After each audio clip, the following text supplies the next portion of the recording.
feels like a test that I fail, so depressed when I can't seem to get out. Hai guys, assalamualaikum. Selamat bertemu kembali dengan channel Misenok.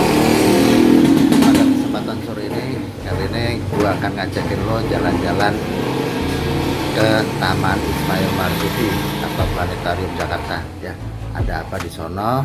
Ada apa ya? Kita lihat nanti di sana ada apa dan kelengkapannya ada di sana ada apa aja ya. Macam-macam lah pokoknya lah. Yuk, saksikan terus, tonton sampai habis jalan-jalan kali ini. Let's go.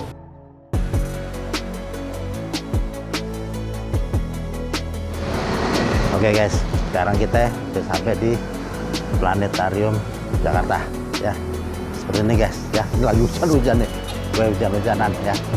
Tuh di depan, kalau jalan ke depan Planetarium Jakarta seperti ini guys sekarang ya. Tuh seperti ini Planetarium Jakarta. Sekarang kita lihat terus sana ondel-ondel ya. Kita mohon maaf lagi nggak bisa kesana, lagi hujan. Sekarang kita coba masuk ke dalam ya guys. Oke, let's go. Nah, masuknya Planetariumnya sekarang seperti ini guys. Lewatnya ke sini ada tempat parkiran, and then jalan masuk ke parkiran mobil. Ini baru dibangun seperti ini ya. Nanti kita tanya sama satpamnya. Seperti ini ya satpamnya.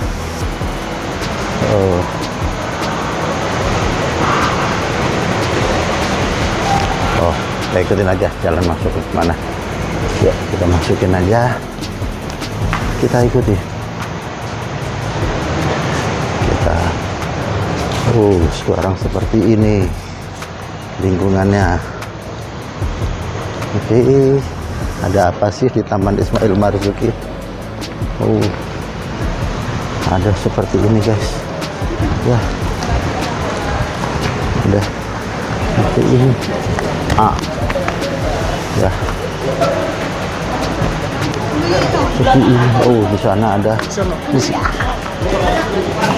di sana ada kubah namanya Planetarium Jakarta ya, seperti itu guys ya, tapi kita nggak bisa ke sana sayang ya. Yuk kita ikuti,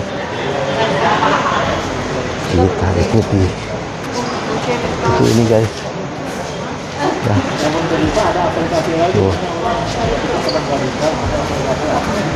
Dulu tempat pertunjukan teater bintang sebelah sana guys.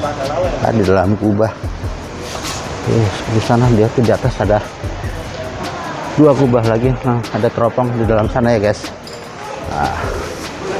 Oke. Sekarang kita jalan lagi ke sana, kita lihat. Oke ya, kita lanjut nanti. Ramai ada apa itu, kita lihat. Rupanya ada tunjukan.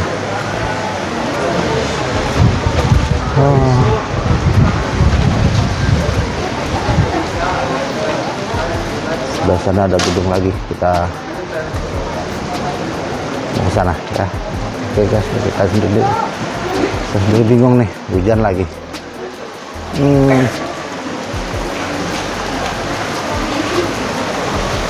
Lagi deras hujannya.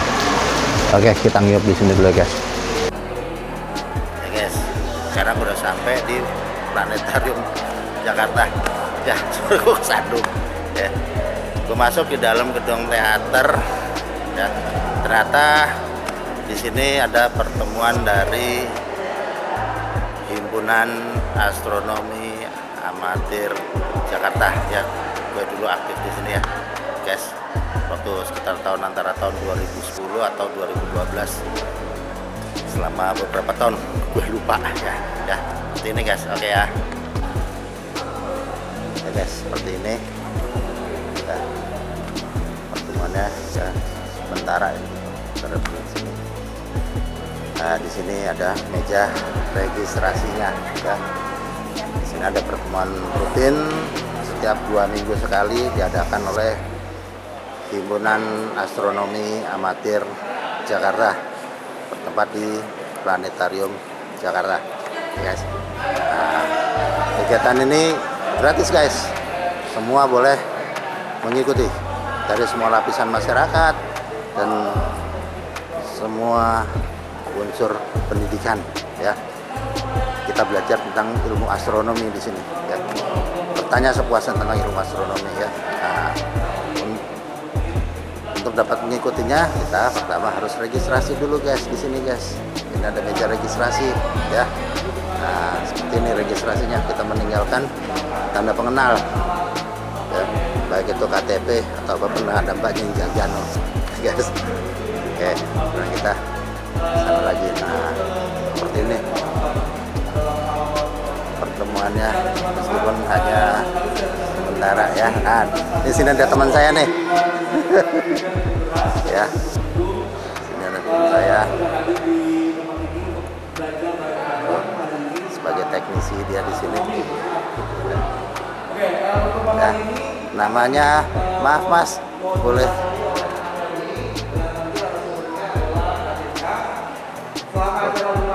lagi setting komputernya dulu. Mas, maaf Mas, boleh bertanya Mas, namanya siapa ya Mas? Namanya Ya, siapa? Oh, namanya Mas Roni, ya. Nah, ini anggota lama dari HJ. Sudah lama banget, guys, asli lama banget. Seniorian dia daripada gue, ya. Ini didokumentasikan seperti ini, ya. Nah, ini seperti ini. Karena hujan, guys, biasanya penuh. Ini ya. Dalam seperti ini, dalam Planetarium Jakarta, ya. Oke, guys, nanti dilanjut kembali, guys.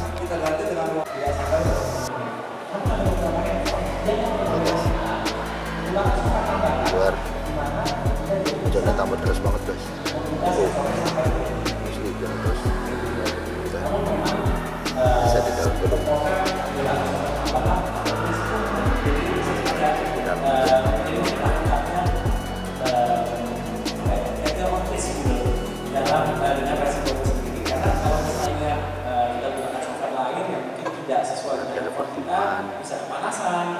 tiap 2 minggu sekali, guys, membahas tentang, kebetulan lagi ada membahas tentang astrofotografi. kalau misalnya kita lihat tadi BSO itu sangat redup, namun selain BSO itu sangat redup, Pembicaranya juga sangat kecil. Jadi pemotretnya perlu menggunakan lensa yang panjang atau dengan teleskop. Tentu untuk beberapa lainnya kita bahas di beberapa slide selanjutnya. Jadi kalau misalnya handphone-nya bisa dipasangkan ke teleskop atau menggunakan lensa tambahan untuk mendapatkan karena hujan aja, ya, guys. panjang atau zoom, ya, bisa dibilang zoom yang lebih dekat, tentunya bisa kita memotret menggunakan handphone. Namun ada satu perangkat lagi yang nanti akan saya bahas. Selanjutnya Datangnya, guys, kalau ada pertemuan rutin aja, dia bisa karena bisa hampir diikuti semua IG-nya, bahkan semua DSLR yang saya yakin kita berikan bisa memotret menggunakan manual. Dan di manualnya bisa memotret menggunakan shutter speed yang lambat. Untuk di DSLR memang juga maksimal biasanya registrasi. namun ada mode yang namanya B atau B di beberapa di hampir semua DSLR dan mirrorless. Mode B ini kita bisa gunakan Setiap peserta wajib registrasi, ya, guys, tanpa dipungut biaya apapun juga.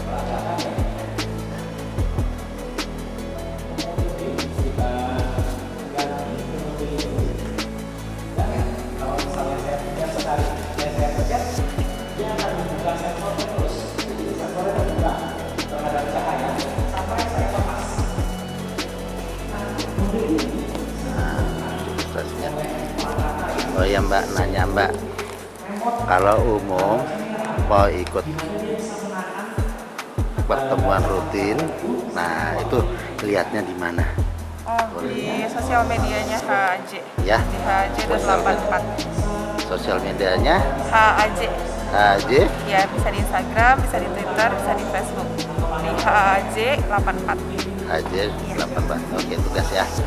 Ya ikuti pertemuan rutin HJ setiap 2 minggu sekali ya. Waktunya secara umum mulai jam 4 sore sampai dengan jam 8 malam. Dan kalau cuacanya mendukung, diadakan penerobokan benda langit ya. Bisa itu bulan, bisa itu bintang, pokoknya benda langit ya. Kalau cuacanya mendukung. Oke guys. Thank you, Mbak. Oke guys, ini gue lagi nyulik salah satu seorang dari anggota dan juga pengurus dari Himpunan Astronomi Amatir Jakarta periode now. Bukan periode gue di zaman bahula udah liwat gue ya. Oke, kita ngobrol-ngobrol dikit dengan pengurusnya ya. Oke ya, sorry kamera ntar gue balik sana ya guys. Oke guys, ini salah satu pengurus dan anggota dari Haji. Nah sekarang kita ngobrol-ngobrol dikit ya guys dengan Mas. Jenenge siapa Mas?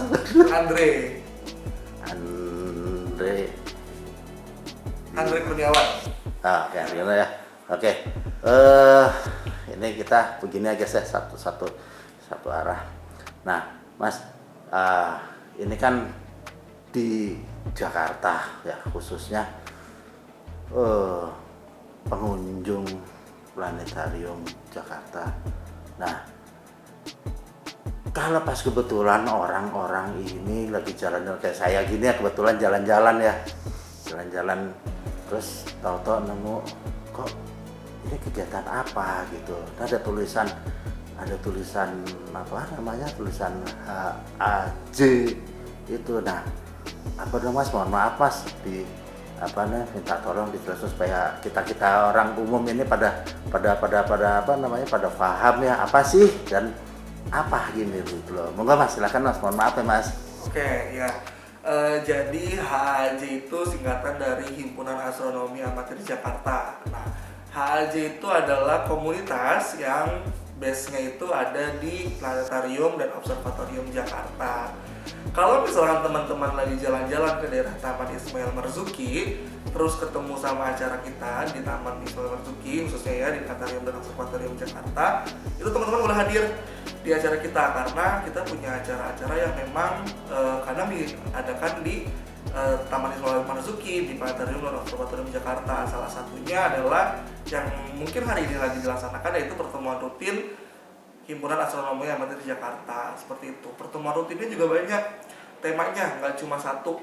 Yang hari ini yang kita bahas adalah tentang astrofotografi. Nanti di minggu-minggu berikutnya atau bulan-bulan berikutnya ada pertemuan-pertemuan dengan tema-tema yang berbeda.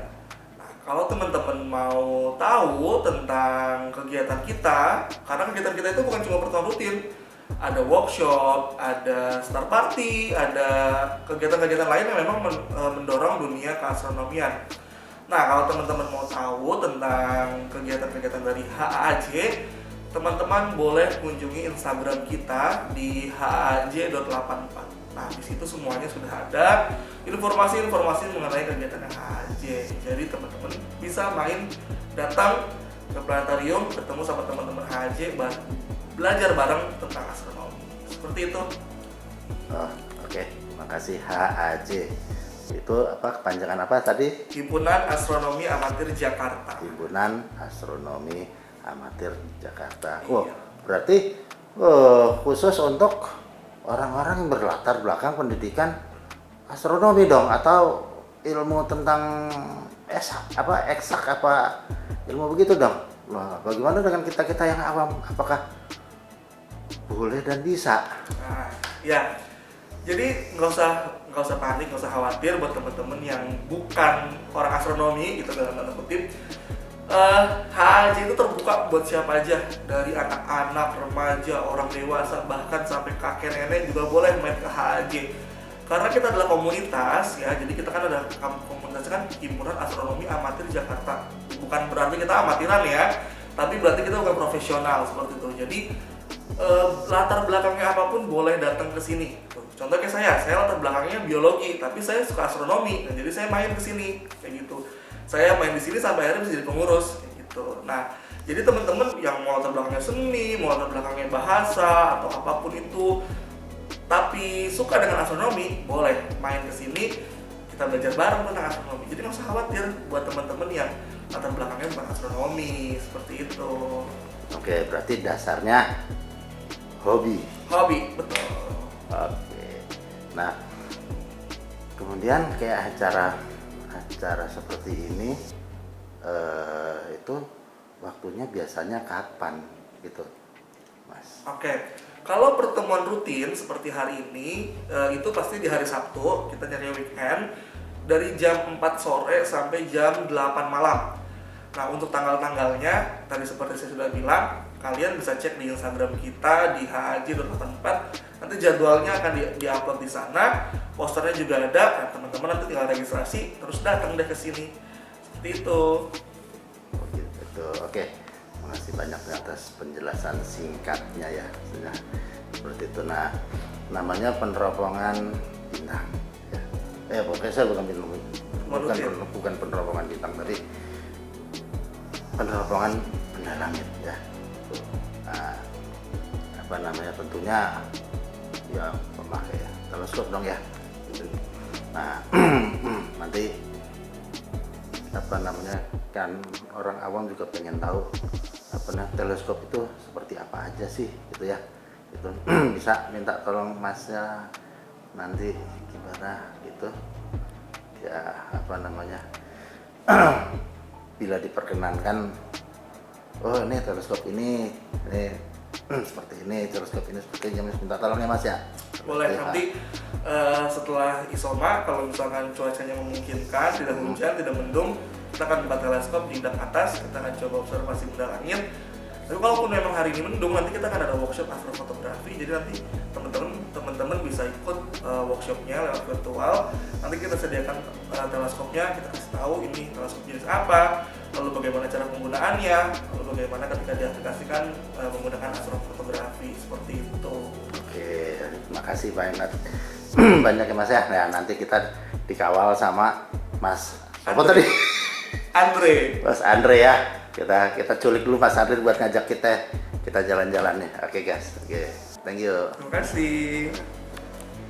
Oke guys, sekarang kita sholat dulu guys. Sholat maghrib ya. Kita di musolanya seperti ini guys. Sholatnya ya. Sholatnya cukup bersih, rapi ya. Ini pakunya bersih ya guys. Oke guys, kita lanjut ke peneropongan. Oke guys, sekarang kita lihat dari teman-teman di HAJ atau Himpunan Astronomi Amatir Jakarta untuk workshop perakitan teleskop ya.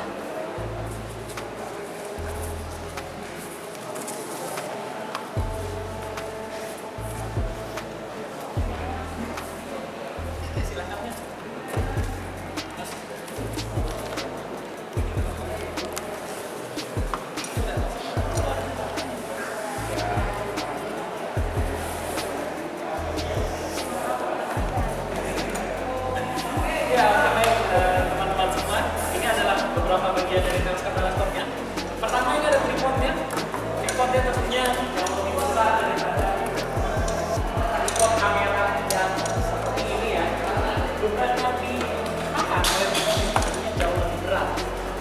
Kalau misalnya kita lihat tabungnya, tentunya tabungnya cukup besar.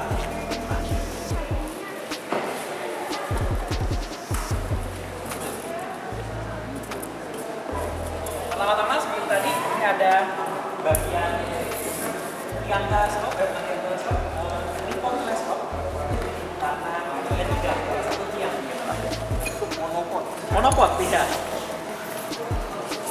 Selanjutnya, untuk menempatkan teropongnya kepada kantong ini, kita perlu mounting, tempat di mana kita bisa mengarahkan teleskopnya. Untuk mounting ini jenisnya adalah ekuatorial, di mana untuk ini mountingnya adalah ekuatorial. Kalau misalnya kita lihat untuk ekuatorial, nanti mungkin bisa diperagakan langsung bagaimana pergerakannya. Kalau misalnya saya sampaikan sekarang pergerakannya ekuatorial itu mungkin agak sulit ya, nanti aja. Kalau misalnya satunya ada azimut altitude. di mana dia gerakannya atas bawah kanan kiri. Sebetulnya agak lebih mudah dimengerti kalau misalnya atas bawah kanan kiri, tapi kalau misalnya untuk ini akan ternyata cukup mudah juga digunakannya. Nanti kita lihat ya untuk pengarahannya. Nah sekarang ini untuk mountingnya dipasangkan ke tripod. Jadi bagian yang terpasang ada tripod dan mounting.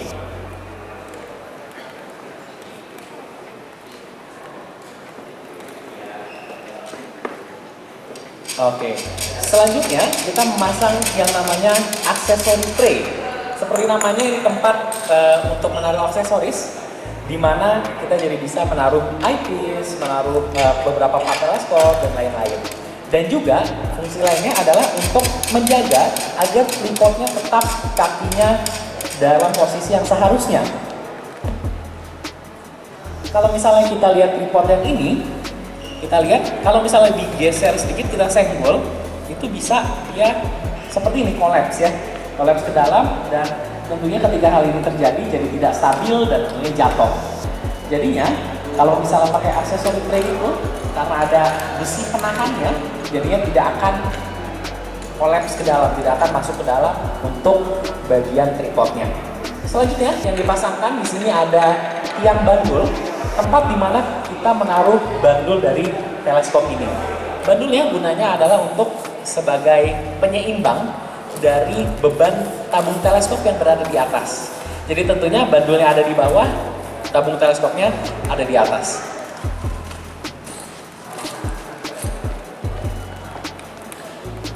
Nah ini adalah bandulnya, cukup berat. Berapa kilo kira-kira ya? 5 kilo sepertinya. Ada yang mau coba pegang? Silakan. Maju.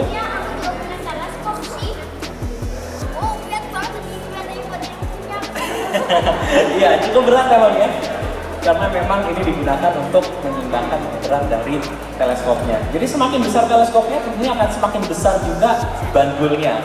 Dan bandul ini khas untuk teleskop yang menggunakan mounting ekuatorial. Oke, selanjutnya adalah memasang bandul. Nah, di sini teman-teman perlu memperhatikan ada faktor yang sangat penting untuk diingat. Kalau misalnya kita lihat waktu Kak Andre memasang teleskopnya, yang dipasang ini langkah memasangnya bukanlah langkah yang sembarangan. Kalau misalnya kita lihat pertama kan dari bagian tripodnya, lalu habis tripod aksesori tray. Gunanya biar kalau misalnya tripodnya goyang tidak jatuh tentunya. Jadi itu sangat perlu dipasang. Selanjutnya ada mounting, karena mounting adalah tempat di mana kita menaruh teleskopnya. Jadi kita perlu menaruh mounting. Ketika setelah mounting, kita bisa langsung taruh teleskop di atasnya.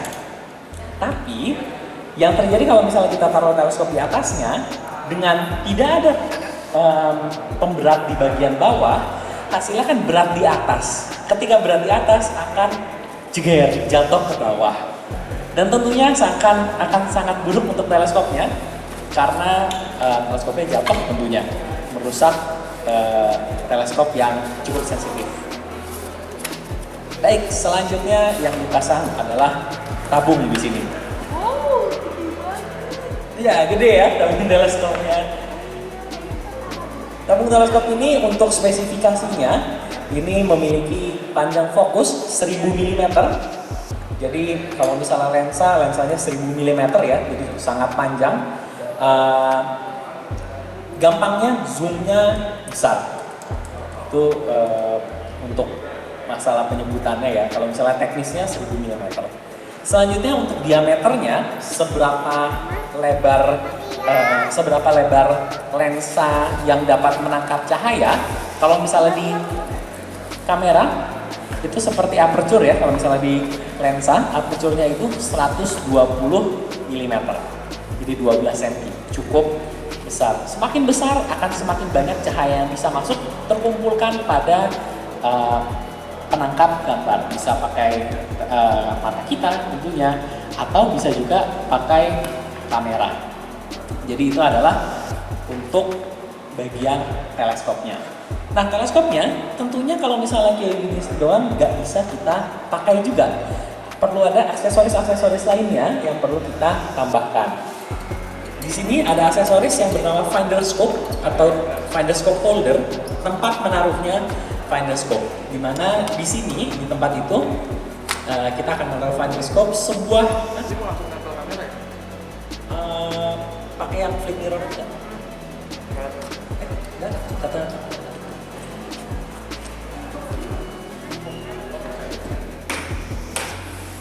Nah, ya, ini adalah tempat untuk menaruh lensa, bukan lensa, menaruh teropong kecil yang gunanya adalah untuk mengarahkan kamera kita, mengarahkan teleskop kita. Teropongnya kira-kira terlihat seperti ini. Di tengahnya ada simbol X atau tanda plus, di mana yang bagian tengah itu adalah bagian tengah juga untuk teleskop. Tapi tentunya sebelum itu ada proses yang pertama aligning, di mana kita menyesuaikan tengah dari finder scope dan tengah dari teleskopnya.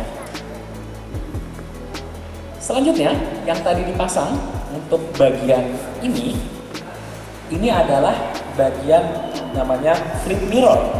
Kalau misalnya pada umumnya ini pakai diagonal mirror untuk mengamat biasanya. Kalau ini ada sebuah, kita bisa lihat ini dia memantulkan cahaya, jadinya kita bisa melihatnya seperti ini.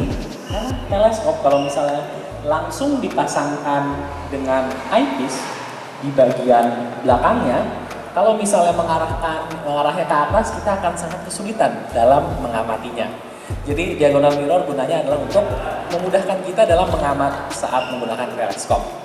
Lalu selanjutnya, di sini kita bisa lihat ada dua lubang yang gunanya adalah yang satu, ini bukan diagonal mirror, ini beda lagi.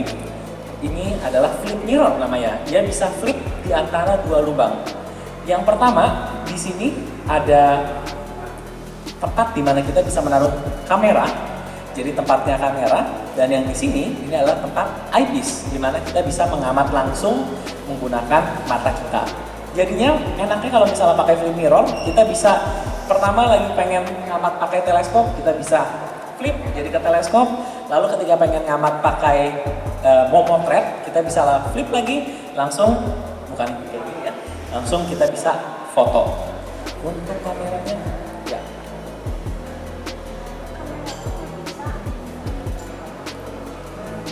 Nah, ini adalah kameranya. Saya pakai 4000D untuk mendemonstrasikannya. Dan ini dipasang kepada teleskopnya menggunakan alat ini yang bernama T-ring. T-ring ini berguna untuk mengadaptasi bagian mengadaptasi kamera kepada teleskop. Nah, kita putar sampai ada bunyi klik. Ketika sudah, kita bisa langsung pasang ke teleskop.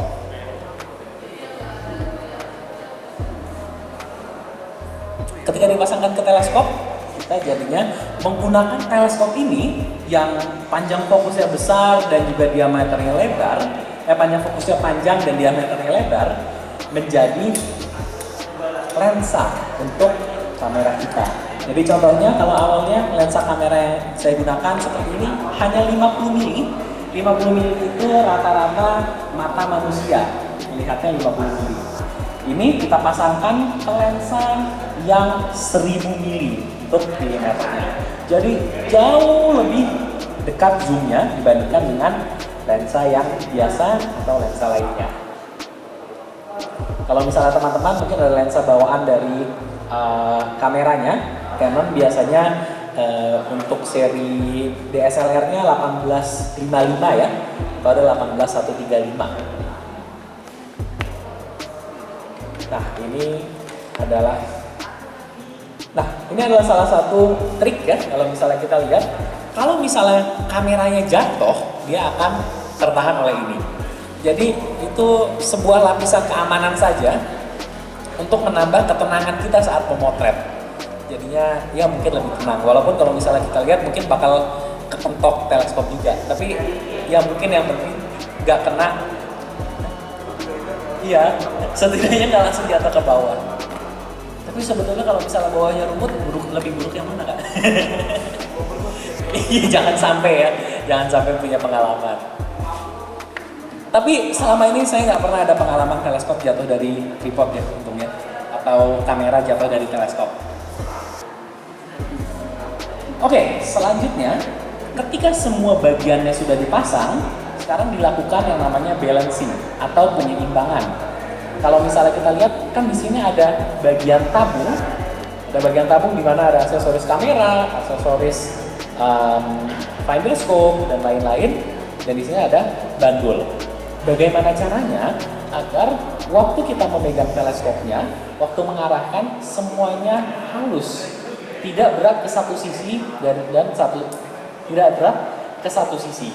Kalau misalnya kita lihat sekarang beratnya di bagian sisi tabung, berarti ada yang harus kita lakukan untuk memindahkan, untuk menyeimbangkan berat dari tabung ini oleh bandul.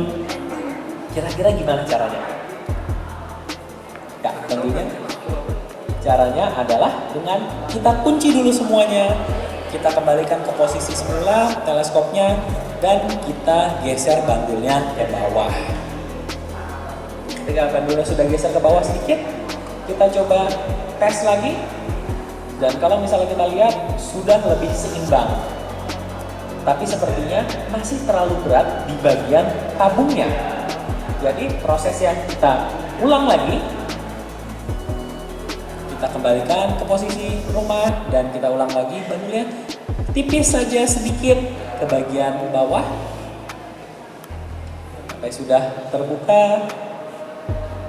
Nah, ini yang penting kan, kalau misalnya tadi bisa dilihat teleskopnya bisa ini ya, kanan kiri, bukan cuma seperti ini, dan itu tentunya dikunci agar proses dalam balancingnya lebih mudah.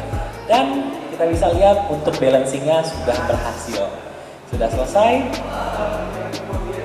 Dan sekarang yang di balancing adalah bagian tabungnya terhadap dirinya sendiri. Nah, kita bisa lihat sangat berat di bagian sini, bagian yang ada kamera dan ada finder scope. Metodenya sama dengan yang tadi, di mana kita bisa memajukan sedikit tabungnya ke arah yang terlalu ringan. Ya, untuk menyeimbangkannya kita buka dua pengunci yang dia mengunci teleskopnya sedikit, lalu kita majukan. Dibukanya memang tidak sampai teleskopnya terbuka total ya, itu adalah ring atau gelang penguncinya tidak sampai terbuka total. Jadi cukup longgar saja sampai bisa agak maju. Dan memang ketika melakukan ini, Kak Andre ini memang sudah sangat biasa dan sudah sangat jago dalam merakit teleskopnya, karena beliau memiliki satu unit teleskop ini yang sama di rumah. Oh, punya Haji.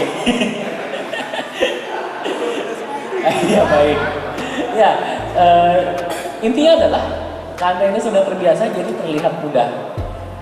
Kalau misalnya teman-teman yang mungkin baru pertama kali balancingnya bisa sampai 1 jam atau bahkan 2 jam dalam geser-geser balancingnya. Waktu geser ke depan ternyata terlalu banyak ke depan, geser ke belakang terlalu banyak ke belakang, dan seterusnya. Tapi karena Kak Andre sudah biasa, iya, hasilnya jadi cukup mudah dan cukup cepat. Oke, baik. Nah, ini seperti ini sudah jadi ya, sudah kita bisa tinggal mengamat. Kita buka tutup teleskopnya dan kita bisa langsung arahkan teleskopnya ke benda langit. Oh ya, namun sebelum itu ada satu proses lagi yang kita perlu lakukan, yaitu namanya aligning. Yang mungkin hari ini, yang mungkin di sini kita tidak terlalu bisa lakukan ya, yaitu bisa ya? Ya, yang kita bisa lakukan adalah mengarahkan teleskop ini ke arah benda jauh. Kita lihat di eyepiece ini bagian ini kan, bagian kita mengintip teleskopnya. Kita lihat ke bagian benda yang jauh, misalnya lampu itu, titik itu kita amati, satu titik itu, lalu kita taruh di tengah. Selanjutnya kita buka finder scope-nya, kita lihat di finder scope-nya, dan biasanya benda itu tidak akan ada di tengah. Karena waktu kita memasang ada 3 baut atau 2 baut pada ini ya, yang bisa kita putar untuk mengatur kanan kiri atas bawahnya dari arah finder ini. Hasilnya ketika kita sudah mendapatkan bendanya di tengah, kita lihat di finder, kita putar-putar sedikit dan kita bikin benda yang ada di finder ini berada di tengah juga. Begitu. Jadi hasilnya dengan benda yang berada di tengah, kita juga bisa mendapatkan hasil di mana kita mau melihat misalnya bulan. Kita arahin bulan pakai finder ini. Karena kenapa pakai finder? Karena pakai finder jauh lebih mudah nyari bendanya. Karena luas pandangannya, tapi cukup zoom. Jadinya kita lebih mudah saat mengamatnya. Ketika pandangannya luas, hasilnya adalah kita jadi bisa melihat, mensurvei, bisa dibilang ya, area yang lebih lebar. Kalau misalnya areanya sempit seperti teleskopnya, kita langsung dengan teleskop, hal itu akan lebih sulit. Begitu. Jadinya kalau misalnya bulan, kita lihat menggunakan findernya dan bulannya sudah di tengah di finder. Kalau sudah align, harusnya untuk di teleskopnya sendiri sudah di tengah juga. Jadi itulah kenapa aligning itu sangat penting ketika kita menggunakan teleskop. Baik, sepertinya itu saja untuk masalah penggunaan teleskopnya secara biasa ya. Selanjutnya, kalau misalnya kita bisa lihat di sini ada kamera dan kita memang bisa memotret menggunakan teleskop, menggunakan kamera DSLR yang dipasangkan kepadanya. Namun, untuk yang kalau misalnya kita lihat tadi di slide ya, yang hukum 500 atau aturan 500, itu tetap juga teraplikasikan pada teleskop ini. Kalau misalnya kita lihat dengan panjang fokus 1000, 500 dibagi 1000, kira-kira dapat berapa detik? Berapa detik Kak? 500 dibagi 1000? 0,5. Ada yang memasang full head atau kepala pivot ya, gitu kan, kepada polanya. Kita putar seperti ini sampai kencang, sudah. Kita taruh di polanya kembali, tempat semula. Kita putar baru kembali. Oke, diputar baru kembali. Kalau misalnya sudah kuat, kita bisa lihat hasilnya jadi seperti ini. Selanjutnya yang kita bisa lakukan adalah kita memasangkan kamera kepada pola ini. Ya, silahkan. Kita memasangkan kamera ke pola ini. Seperti yang tadi saya bilang, kalau misalnya teman-teman kameranya berat, tentunya mungkin akan dengan pola ini. Tapi kalau misalnya kameranya ringan, tidak masalah. Bisa kita langsung pasang seperti ini.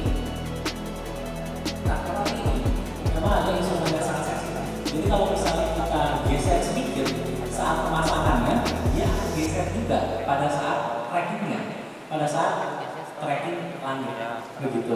Karena saat tracking langit, dia tidak peduli kita tuh berada di mana. Kalau misalnya teleskop robotik, kita bisa mengkalibrasikan, kita sesuaikan posisi kita mungkin agak miring sedikit. Kita kasih tahu ini bintangnya ada di tengah, harusnya ada di sini. Terus kita kalibrasi dengan beberapa bintang.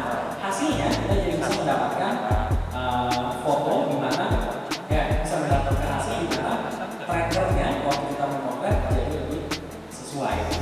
Kalau misalnya pada ini dia hanya potong yang bergerak saja, jadi dia tidak peduli dia berada di mana. Nah, ketika sudah dipasang, sekarang kita arahkan teleskopnya, kameranya.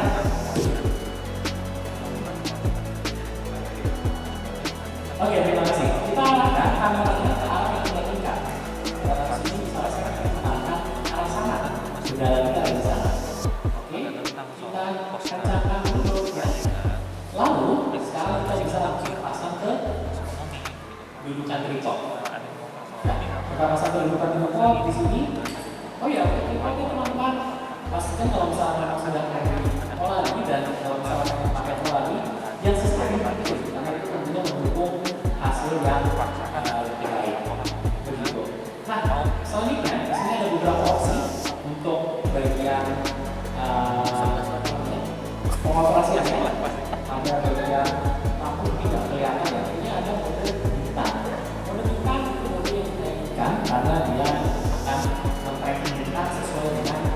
yang kita bisa. Oke, sekarang kita akan pasang ya pada visual. Dan ketika kita pasang laptop seperti biasa memasangnya. Kasih ya. Hati-hati, pastikan sudah benar pemasangannya sudah sesuai. Oke, sekarang kita siap untuk mengarahkan mengarahkan kamera kita ke arah yang kita inginkan. Apakah siap? Tentunya belum. Oke guys, tadi di Planetarium Jakarta pas lagi ada pertemuan himpunan astronomi amatir Jakarta ya guys. Sekarang kita lihat-lihat kuliner di depan planetarium. Ada apa? Yuk kita lanjut ke sana. Let's go. Ini guys pemandangan planetarium di waktu malam ya. Situasinya sekarang seperti ini ya guys ya. Beda sama dulu. Ya, sorry bukan bawa-bawa politik nih, tapi real aja deh. Seperti ini ya kondisinya. Nah, kondisinya seperti ini beda banget dengan beberapa tahun yang lalu, khususnya sebelum COVID ya. Saya kesini waktu itu, beda banget sekarang. Ya, guys. Dan saya di belakang. Di depan itu isinya teleskop ya guys. Karena di sini dulu apa namanya observatorium, jadi peneropongan bintang di Jakarta dulu ya, di Planetarium Jakarta ini ya, di Taman Ismail Marzuki dulu.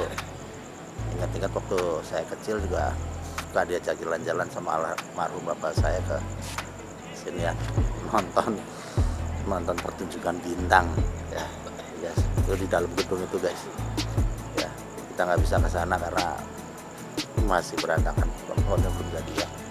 Juga di sekitar sekarang banyak gedung-gedung bangunan apa entah lah, nggak tahu gue ya, seperti ini ya. Ya sekelilingnya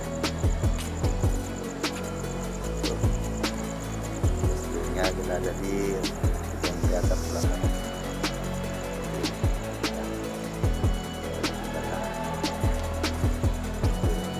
Situasinya di waktu malam, kapan lagi kita kesini guys malam-malam sambil nyoba kamera. Ya guys, oke kita sambil jalan sana ya, sambil kita lihat-lihat ada apa sih kulineran di depan ya. Oke lanjut guys, kita sekarang jalan menuju luar, udah terasa jam 2 jam 9 apa guys, kapan lagi ya, kita jalan menuju luar ya. Kita lihat-lihat di depan ada makanan apa, ada kulineran apa di depan sana.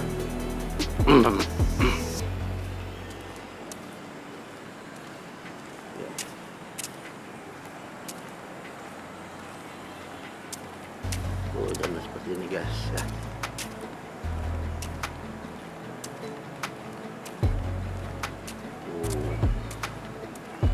Sekarang udah ada ini sekarang guys. Ya guys. Ya, di sana juga ada apa tuh? Oh, galeri buku guys, galeri buku dan apa tuh? Bengkel resume.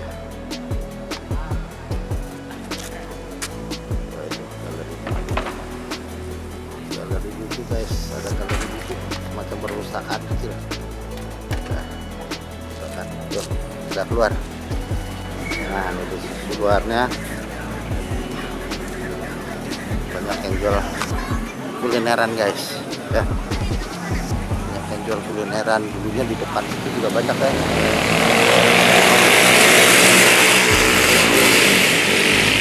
Di depan situ banyak ya, ini ada ondel-ondel ya. Kita lihat ondel-ondel yuk.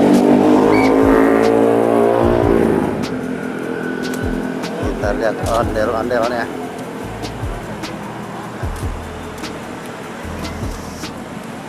Kita lihat ondel-ondel Jakarta.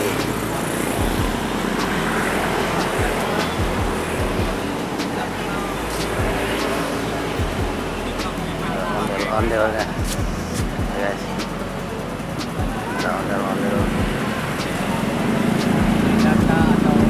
Sana ada tukang kulineran juga ya. Nah dulunya itu di depan sini guys, di depan saya persis sini guys, dulunya saya tukang kulineran semua guys, tukang jajanan makanan semua. Sekarang udah jadi ya seperti inilah, lihat sendiri ya, dan mau bicarakan sini ya. Ini sekarang ya, dulunya rame banget ya, asli, jualan banyak, pembelinya juga banyak ya, dari berbagai unsur dan golongan ya. Sekarang jadi ya seperti ini sekarang lah kondisinya ya. Saya enggak ya, maaf low light ini ya, sekarang seperti ini sangat low light ya. Maaf ya.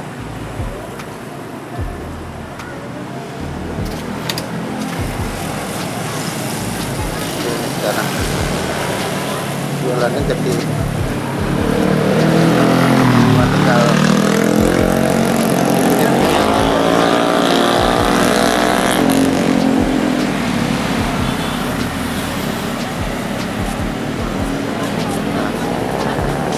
yang nongkrong seperti nggak sebanyak dulu guys ya,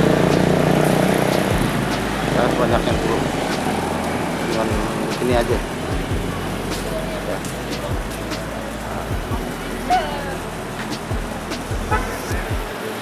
Apa nih, nasi goreng enggak goreng lagi, nasi goreng lagi, aduh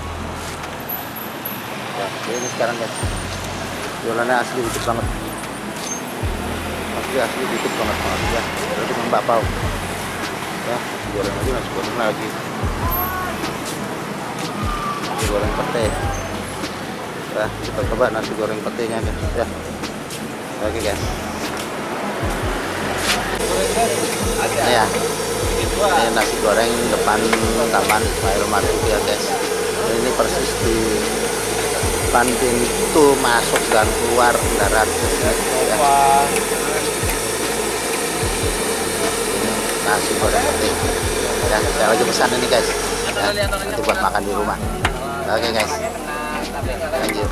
Ini bakpao depan Taman Ismail Marzuki guys ya, saya bungkus nanti makannya di rumah ya. Ini guys, terus di depan Taman Ismail Marzuki ini guys. Mana ada gini guys jualannya sekarang guys ya.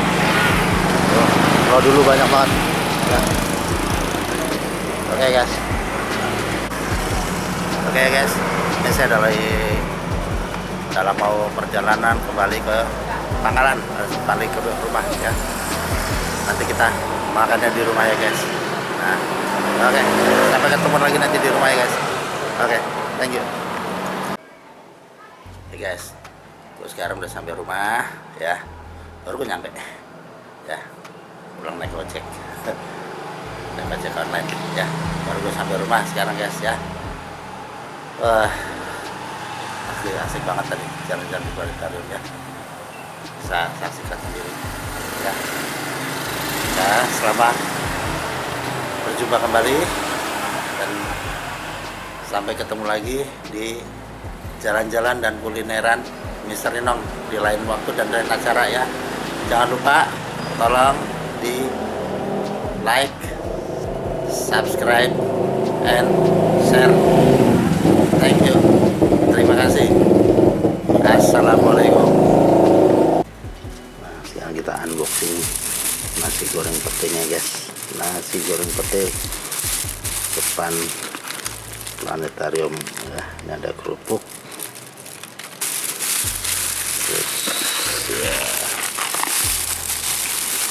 sengaja saya bungkus makannya soalnya biar bisa lebih nyantai ya, di sana situasinya tidak memungkinkan untuk makan di sana ya, karena agak sedikit krimis. Terus nah ini seperti ini guys, nasi goreng pete depan Taman Ismail Marzuki ya.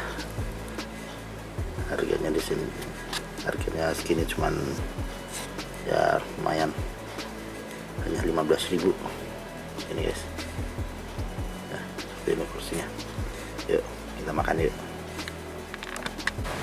Ini guys, kita makan sekarang.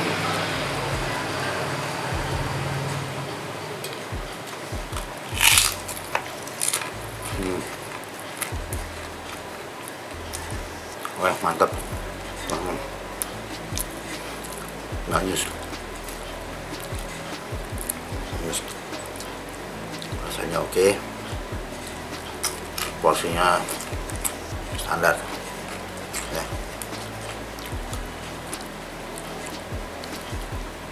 Standar bagi orang awam guys.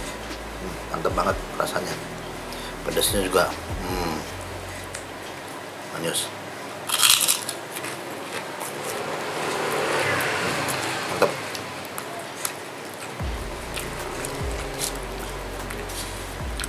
Petenya guys, petenya tuh.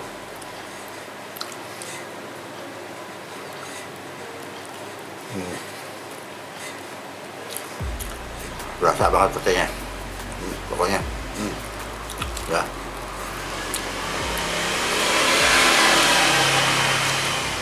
Jangan lupa mampir kalau ke Taman Ismail Marzuki, Jakarta. Ya, tempatnya ada di depan pintu masuk ya, depan pintu masuk utama guys. Nasi goreng Taman Ismail Marzuki. Oke, kita lanjut makan.